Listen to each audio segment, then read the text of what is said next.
This is RT Live from Moscow. It's 8 p.m. Saturday evening here now. Welcome. I'm Kevin Owen with the top story. And online whistleblower WikiLeaks has struck Washington another massive blow. The website's let loose several 100,000 secret US military documents. It's the largest leak ever. RT's Laura Emmett reports tonight from London.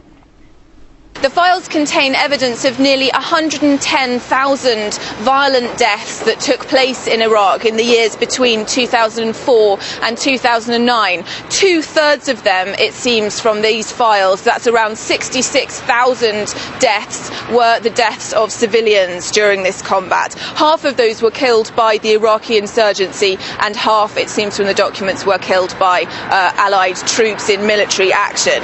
The US always said, which is what's interesting about this, that it wasn't keeping a record of civilian deaths. But in fact, it turns out from these files that the US military was keeping a very detailed record of what was going on. Some of these files contain the names of civilian people who have died, the locations, the exact timings of their deaths, and of course they hadn't been released into the public domain before.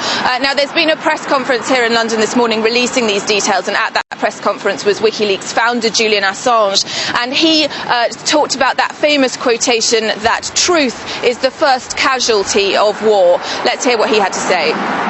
The attack on the truth by war begins long before war starts and continues long after a war ends. In our release of these 400,000 documents about the Iraq War, the intimate detail of that war from the US perspective, we hope to correct some of that attack on the truth. As far as what the results of today's leak will be, it seems that there will be some legal action that will result from this. One of the organisations that WikiLeaks has cooperated with in the release of this document is something called Public Interest Lawyers. They are dealing with allegations from Iraqis of British and US forces torturing them in Iraq, and they say that there will certainly be a legal case to answer as a result of this. My colleague Paula Sleer went recently to Fallujah, which was the subject of huge military action in 2004, and she filed this report about the plight of ordinary Iraqis. His friends are outside, fighting for the ball on a football pitch. He's here, in the family tent, fighting a cancer that's eating away at his head and stomach. I collected the splinters of the rocket after it exploded. Whoever I showed them to said they were American and contaminated, poisoned. After the shrapnel struck 16-year-old Malik's head, a tumour appeared, while his father lost a leg in the attack, and also the family's source of income as a taxi driver. I wonder if there are any weapons they didn't use against us. We in Fallujah are all contaminated. Sometimes I can hardly breathe. Iraq is littered with buildings like this that used to be the headquarters of Saddam's secret police. In 2003, several Jadam rockets hit it. The full effect of those weapons is still being felt today. US Marines first bombarded Fallujah 6 years ago. It came after 4 employees of the American security company Blackwater were killed and their bodies burnt. A report showed that after the 8-month standoff, higher rates of cancer, leukemia and infant mortality were found here than in Hiroshima and Nagasaki after the atom bomb drop in World War II. We found that the infant mortality rates compared with Egypt and Jordan were about 4 or 5 times higher, and about 10 times higher if you take a country like Kuwait, where there's good health care. In the last few years, hundreds of deformed babies have been born in Fallujah's General Hospital. Doctors dub them the white phosphorus children. Between the late 90s and 2003, we had patients with nervous system malfunctions roughly 3 times a year. At the moment, we're getting 3 such patients a week. This child was born with one eye, and with not a single day going past without a new case being registered, more and more doctors here are pointing a finger at the United States. The American combat operations caused environmental pollution. Both the US and British sides admitted that they employed banned weapons. Dr. Abdul Al-Faluji is also a father, or at least he was, until a year ago when his 12-year-old son died of cancer. Most parents leave their babies in the hospital. They're scared by the way they look. These babies are doomed to die. And die they do, far from the eyes of the world.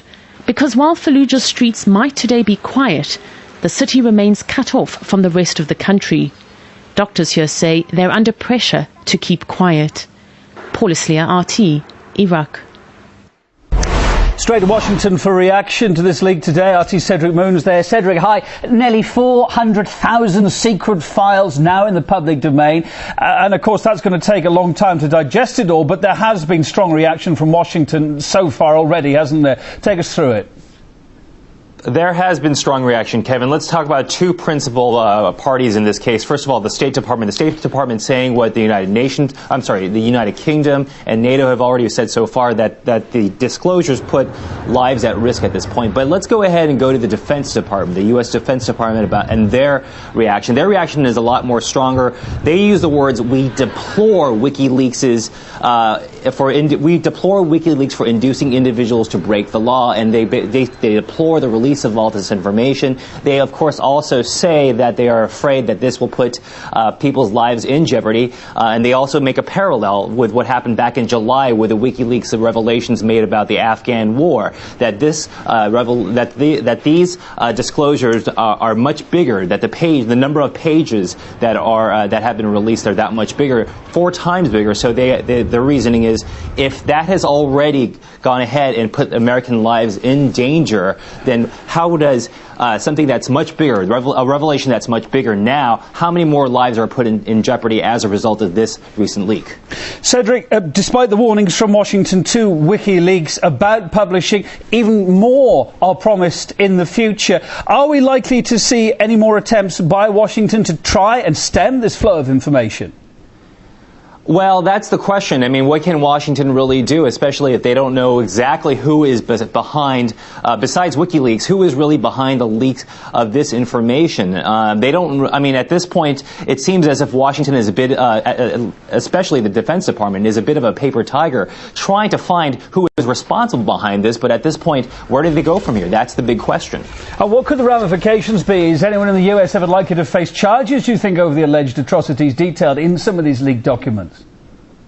Kevin, once again, I'm going to answer that same question the same way I answered the previous question. Is first of all, they have to find out who is responsible for this. Now, I'm going to make a little bit of contextual information, provide a little contextual information. Back in July, when the Afghan war documents were released, they arrested somebody by the name of Private First Class Bradley Manning and charged him for being responsible for that release. But yet, we still have yet to see what will become of him. And so, as far as this leak, this most recent leak goes, they first have to find out who it is, and then after that, we still have yet to see what the United States government will do to that person or persons if they are found. And that's a big if. Okay, Cedric Moon in